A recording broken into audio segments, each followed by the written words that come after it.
And let's put this one on as well. Excuse me. Hey, and welcome to King's Head Theatre Live. I'm Darren Murphy. I'm producer and mainly writer now, formerly actor. And I've been asked to have a conversation with you guys. So, my name's Darren, as you know. I've been a producer for nearly 6 years. I've produced 24 productions now. I wanted to be a producer because I wanted to produce my own works. That hasn't quite happened yet.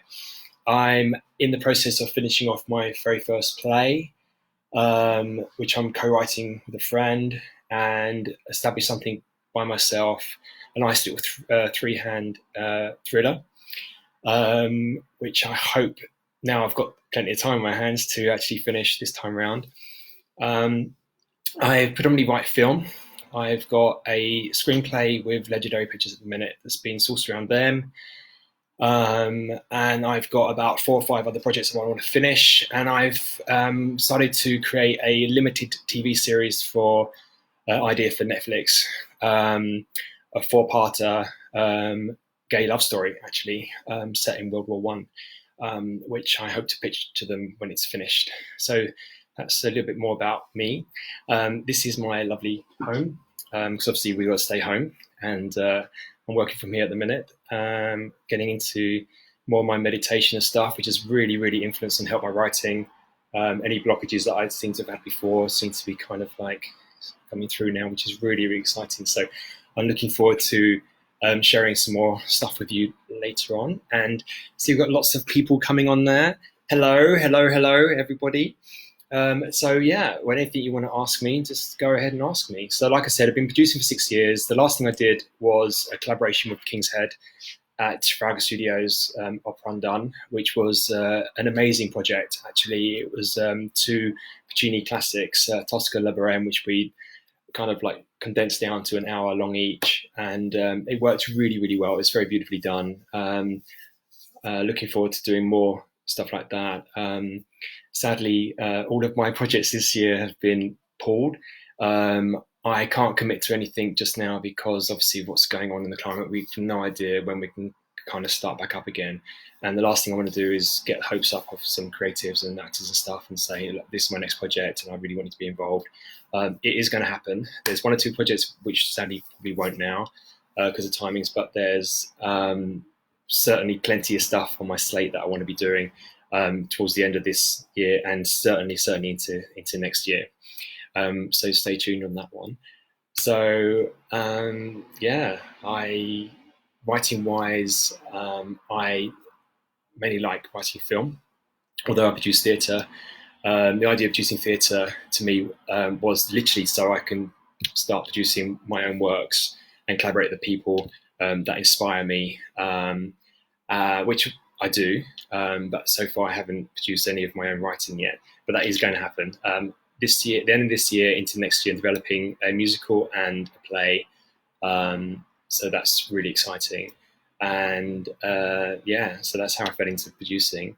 If any actors out there want to start producing their own work, I'd really, really recommend it. It's a tough game, not going to lie. Tough in many senses. It's a lot of stress, but the rewards are really, really huge. When you see your work played out and you watch the audience reactions, like with Opera Undone we just did, it was a huge risk taking that project on, like kind of like mixing around with people's favorites like La Bohème, and it pulled off. It was a beautiful experience, and when we did a Q&A session for it and spoke to some of the audiences that really enjoyed it, and their passion and their like enthusiasm for the piece was why myself, to be fair, wanted to produce works. So yeah, so that's basically how that happened. I've collaborated quite a few times now with King's Head Theatre. I believe I was the first outside producer to work with them, with Coming Clean in 2017 at the King's Head, which we then took on to Trafalgar Studios in 2019, and also in 2020, beginning this year, with more or less the same cast, that we did change from the first season. Second one, we changed 1 member of cast, and then to the second season into the third season, we changed another member of cast. But on the whole, it's pretty much stay the same. All the same creative team, actually, which is really exciting. And I don't know what I'm going to be doing next, but we'll see. Sorry, I was just reading some of this stuff here. So what made me want to start working with King's Head Theatre? Well, the initial approach was Adam approached me to work on Coming Clean in 2017. I had already looked at producing the play myself and couldn't really find a venue that I wanted to do it in. So Adam approached me and I said, yeah, absolutely. It was an amazing opportunity to start what has now been going for, I think, our 6th collaboration now on projects. Love working with the team. They're really great, cool people that work with the King's Head Theatre. I love the audiences. You see some of the same faces when you do productions there, which is really, really cool. And yeah, I'd really recommend working with them on certain projects. There's all sorts of things that I want to be doing. There's a musical that I want to do, which I'm workshopping. Well, was workshopping, but it's been cancelled because it was happening in April. And as you know, we can't actually be doing very much at the minute. But hopefully when things settle down, we can move it to the autumn. And that's a really cool piece. It's a 7-hander. It's kind of like a similar genre to Rocky Horror Picture Show. It's fun. I won't say much more about it because we haven't finished developing it yet. But the composer and writers and stuff are really excited to actually get moving with this. So keep your questions coming. Please ask me anything you want within reason, of course. For those who know me, I'm quite an open and honest kind of person. So don't be put off. But acting-wise, for me, I got to the point where I felt that I wanted to do more creatively, hence why I got into producing. I got into being a producer through a kind of a bad Tinder date in some respects. The meeting kind of gave me an opportunity to really kind of like challenge myself. And one of the challenges I wanted to do is actually produce stuff. So I had this idea that I would be mentored by some other producers or go and work in a big production house. And an established producer friend of mine said, no, don't do that. Just produce a show. Just put on a show, any show, and just do it. And that's the only real way you can actually learn to be a producer is actually do it. And that's the same, I think, with anything. If you want to be a writer or anything creative, unless you're actively doing it, you're not actually going to do it or be it in that case. And the same as like with this, with producing, I got given an opportunity by a director. He heard about what I wanted to do with regards to producing work, and he presented me with an idea, and I took it on. And that was my very first play at the Park Theatre called Shutters, which was a 3 short Midwestern plays with 6 female actors playing male and female roles. And it was a really exciting project. It was really nerve-wracking in the sense that I didn't really know what I was doing. I'd produced 2 short films previous to that, but that's very, very different. Film and theatres are very different mediums. And although I want to move into film, I've done 3 shorts now, doing a 4th later on this year, collaboration with a friend of mine, Matt Harris, which is really, really exciting little project. So looking forward to that. And yeah, so I just fell into producing just by literally saying yes to an opportunity. And then from that, I went on to produce The Father with Emily Dobbs at the Trafalgar Studios, which was my first time at Trafalgar Studios. I've been there now 6 shows I've done at Trafalgar Studios, which is really cool.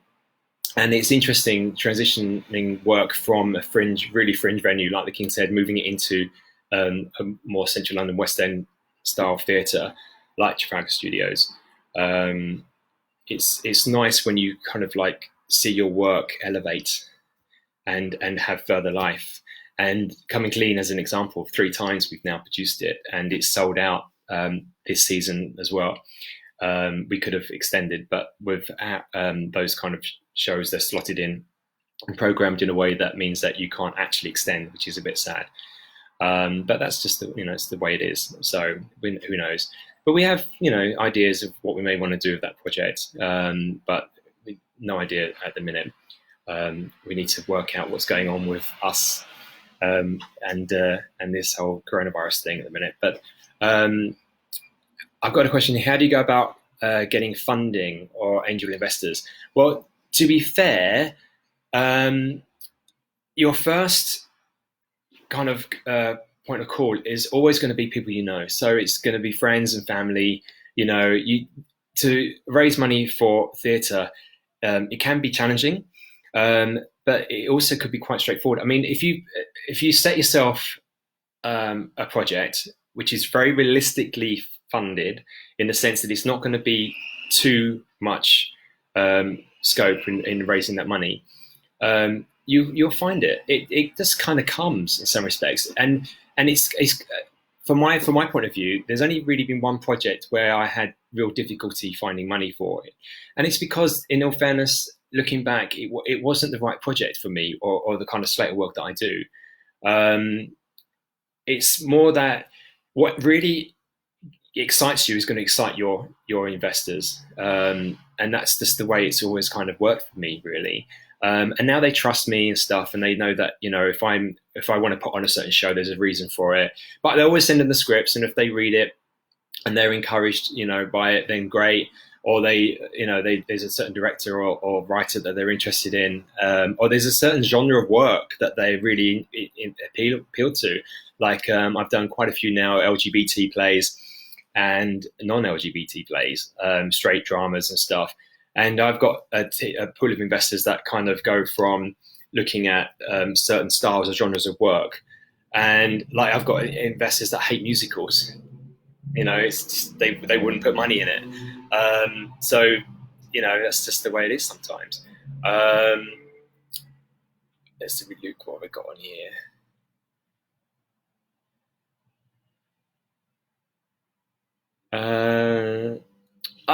What's your advice about having a good relationship between venue and outside producers? I've got a unique relationship, I think, with Kings of Theatre, because I've done so much work with them, and I know their team so well that we kind of like just get on with stuff. It's difficult, I think. I think I've only had one incident with a venue where the team, I felt, weren't offering enough to an outside producer. I won't name them, but that was only because I think that in some respects they just, there's a lot of kind of an ego or something within that venue that they just felt someone coming in, as it were, which was interesting because they weren't a producing house. All of their work was done by other producers, but I just felt that they didn't want us there, or maybe it's just me, I don't know, but want us there. And so the level of support you got was actually really quite limited, to the point when you almost felt as if they're going against you, which is just really bizarre. I think whenever you as a producer want to work with certain venues, ask around what it was like for other producers to work in that venue. Like I said, I've always had a really great experience working with Kings of Theatre, but that's my own relationship. And same as working at Traff 2. I mean, like the team there, from my point of view, are really cool. Box office are brilliant. Front of house staff, all the teams there, really cool. And you just build up those relationships, and you just be nice. Just really seriously. I know it sounds really simple, but be nice. And if you've got something you want to say or whatever, then have a nice way of saying it, really. The amount of times I've heard of producers that have just been rude to box office people, and I just think, why? They're there to sell your show. It's just beyond me. I don't understand.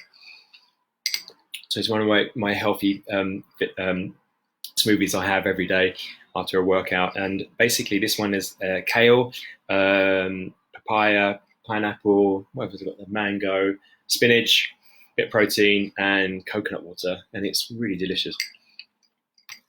I recommend it. So what else we got there? Going down here. Why did I bring back Coming Clean for the third time? I mean, to be fair, it was a no-brainer. When we did it the first time, it was the most successful drama stage that King's Head Theatre, I believe. You can quote me on that. And that's why we took it to TRAF in the first place. It sold out at TRAF to the point where we could have extended, but because of programming, we wasn't able to. So the next best thing was to approach them and say, look, we'd like to do it again. Are you up for that? And they were like, yeah. I mean, it was their biggest selling show in 3.5 years or something. I think, again, don't quote me, maybe misheard that one. So we brought it back for the third time, and again, it sold out. I think we sold out all but 3 performances, and even then it was close to. So that was it, really. It was purely, from my point of view, for the third time, I think a commercial reason. The creative sense of it, bringing it from King's Head to TRAF the first time, was brilliant. The way it was restaged and stuff, and it was just elevated. So for me, if I'm going to bring in works, it's either got to be for a commercial point of view, which is because I'm a commercial producer, I need to do that, or creatively I can do something more with it. It's like when I did Doubt at Southwark Playhouse. Doubt is an amazing play. Won 4 Tonys when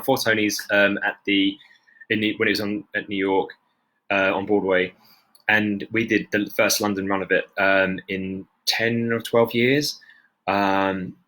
At Southwark in 2017, and again, working with Che Walker, who's a dream, by the way. If anyone has the privilege of working with him or looking to work with him, it was like we had to do something different that hadn't been done to that production before. So we staged it fully in the round with no props. So even the lines when she was talking about having a cup of tea and sugar and stuff, in real terms, you'd have the tea and you'd add the sugar. But it wasn't. It's all about the words and the actions and in the interactions with the other characters, performers.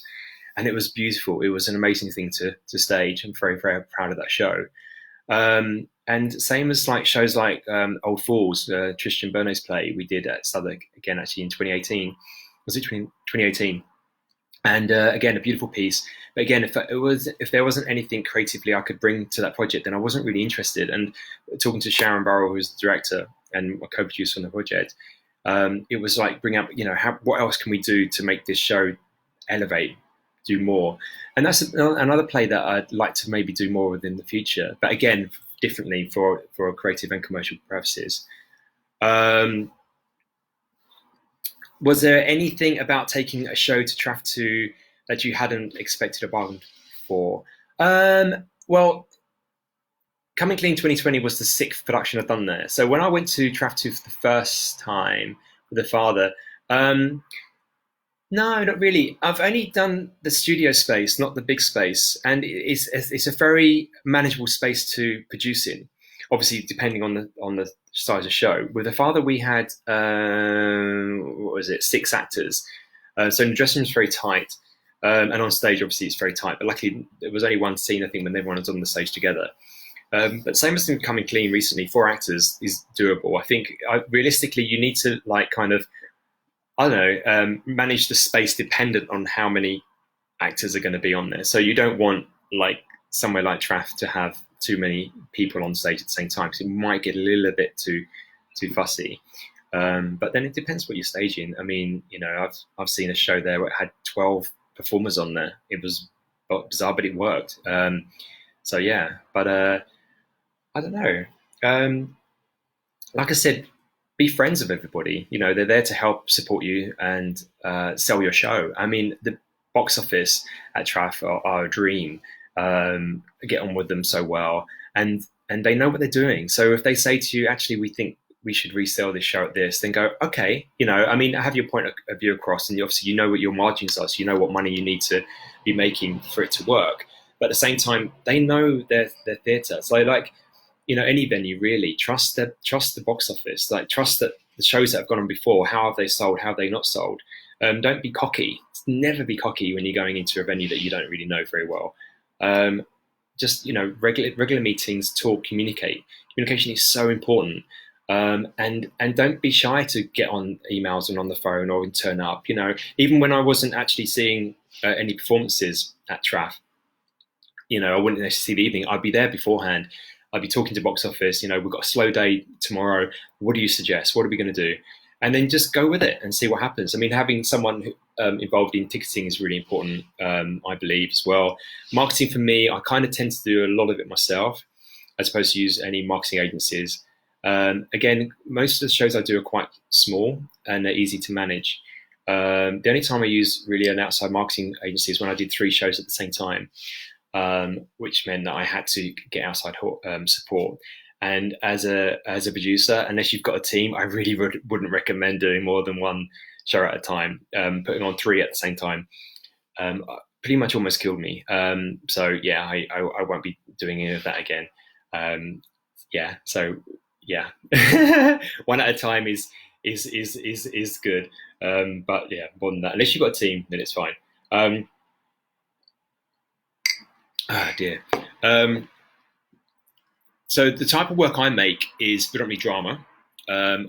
I get inspired to do a play, to produce a play by a connection with a director or a writer. So if you want me to produce something of yours,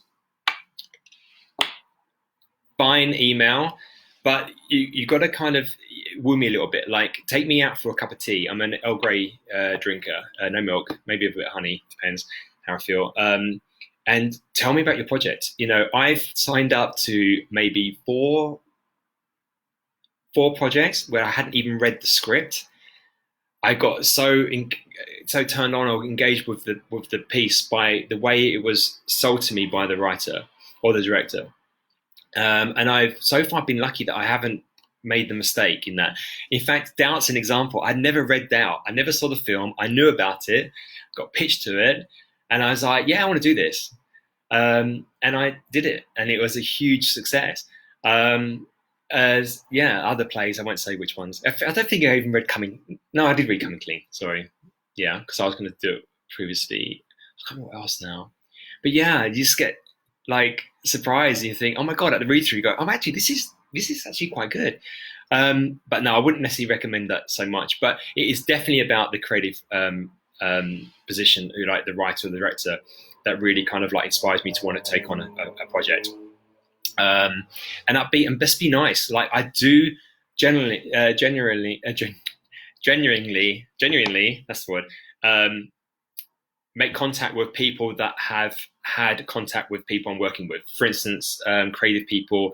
You know, I will look at the CV, think, okay, I know that person from that show, and I will contact them and say, what is this person like to work with? And you know, they may be the genius of what they do, but if they aren't a company member, they're not easy to get on with, then I just won't book them. And that's the same as actors. The last thing you want to do when you've got a show is get a bad apple. It just ruins it for everybody else. So as best as you can, just be kind, just be nice, and just be really easy to get along with. Yeah, I don't know what else. How can people contact me regarding projects? Right, I've got a website, like I guess most producers have, called makingproductions.com. It's brand new. It's newly designed, got brand new branding, all new branding, which is really excited about. We spent the last couple of months developing it with David Jackson of Format London fame, who I can't recommend enough. He does all my creative work on my shows. So the posters and stuff you've seen recently for Coming Clean, Up Run Done, all by him. He does like the Olivier's and Netflix and God knows what else. But he's a dear friend and he's a wonderful creative. So he's just rebuilt my website for me. So please check it out. Makingproductions.com. And yeah, my contact details are on there. Get me on Instagram. I'm creative. No, not what am I? Make prods. That's it. Make_prods on Instagram and Facebook, or just go via my website. Everything's on there. But I'm really keen to kind of collaborate with more creatives of any field. So yeah, just get in touch and yeah, let me know what it is you want to be doing with me, really. Can you tell us a little bit more about the type of work you like? Oh, sorry, backtracking myself, going double things here. Facebook and Instagram. Oh, it's multitasking. Yay. So why do I produce plays? I produce plays because I feel I've got something I can add to people's lives. There's stories I want told. There's things that I think need to be said. It's an interesting time now for theatre, with so much of us kind of like not really knowing what the future kind of holds for us. I had I had 4 projects on the slate this year, all of which have been postponed or cancelled, and that's just me. Let alone any other producer or actor, writer, or director and stuff. There's there's going to be a massive gap that needs to be filled, which is kind of exciting as well. It's almost like a rebirth, like seeing this as an opportunity.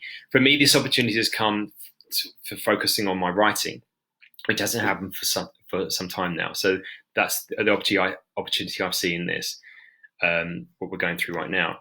But with theatre as a whole, like even the big boys, like the big shows, Les Mis and Wicked and stuff, I think it's going to be interesting to see how they kind of like transition within the next 6 months once we're allowed to kind of actively engage with each other. But it just goes to show that without the wonderful work of writers, actors, directors, producers and stuff, 15 years ago, if this lockdown was happening then, there'd be no Netflix, there'd be nothing. There'd be like standard 4-5 channels on TV, without like the enhancements in social media, in television and stuff, watching amazing shows. Like I've just finished watching Unorthodox on Netflix, which was beautiful and amazing. What would we be doing with ourselves, really? Knitting? I don't know. I mean, I used to knit. It's quite fun actually, but it's a bit more therapeutic, I guess. But I live in a flat. I've got a nice place, newly done up, so I've got no DIY to do. Got a balcony, got some plants in there, but I can't dig a hole for a pond or anything. So what would we be doing with ourselves without fellow creatives to kind of like use and help us pass the time? So yeah, but yeah, I guess so. I don't know, but it is going to be interesting when we come back to it. I think very much looking forward to bringing some new works to the stage.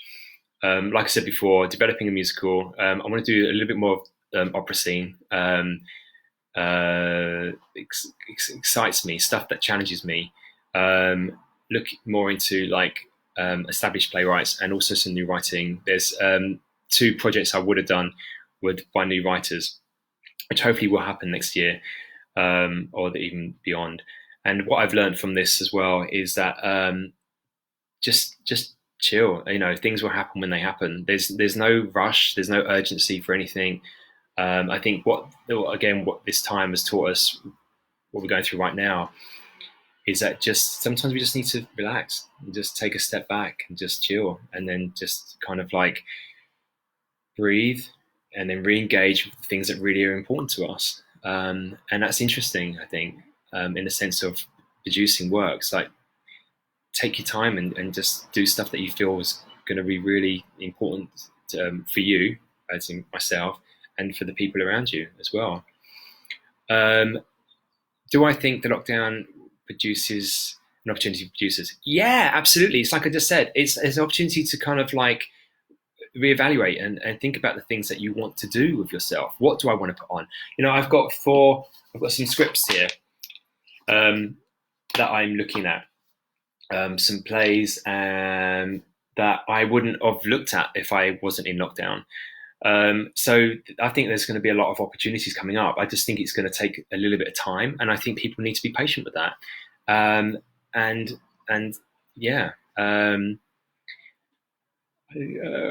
What are the biggest challenges I face as a producer? Oh my God, finding right venues for your projects. That's, I think, the biggest challenge. I don't think there's enough small scale venues. I would love in the West End to have some kind of multiplex like the National, like stuck right in the middle of Shaftesbury Avenue, like with 3 different grades of seating tiers and flexible spaces, versatile spaces. That'd be really exciting, that you can have like a musical on for just like 2 months or 6 weeks or something, and then just try out stuff. plays and things, like throw lots of different things in there that wouldn't necessarily work in a big venue or anywhere outside of the West End, and give also people that like travel into London an opportunity to see small scale stuff that way they wouldn't necessarily travel to somewhere in the suburbs or wherever to see. So yeah, so I think that's all we got time for. Oh my God, I could talk and talk and talk and talk. Anyway, lovely to be talking to whoever's listening today. And I hope I get to see some of you very soon. And by all means, please send me messages. I love messages. And right now, yeah, it's just good to talk to people. So thanks very much. Thank you for your time. And yeah, see you again, I hope.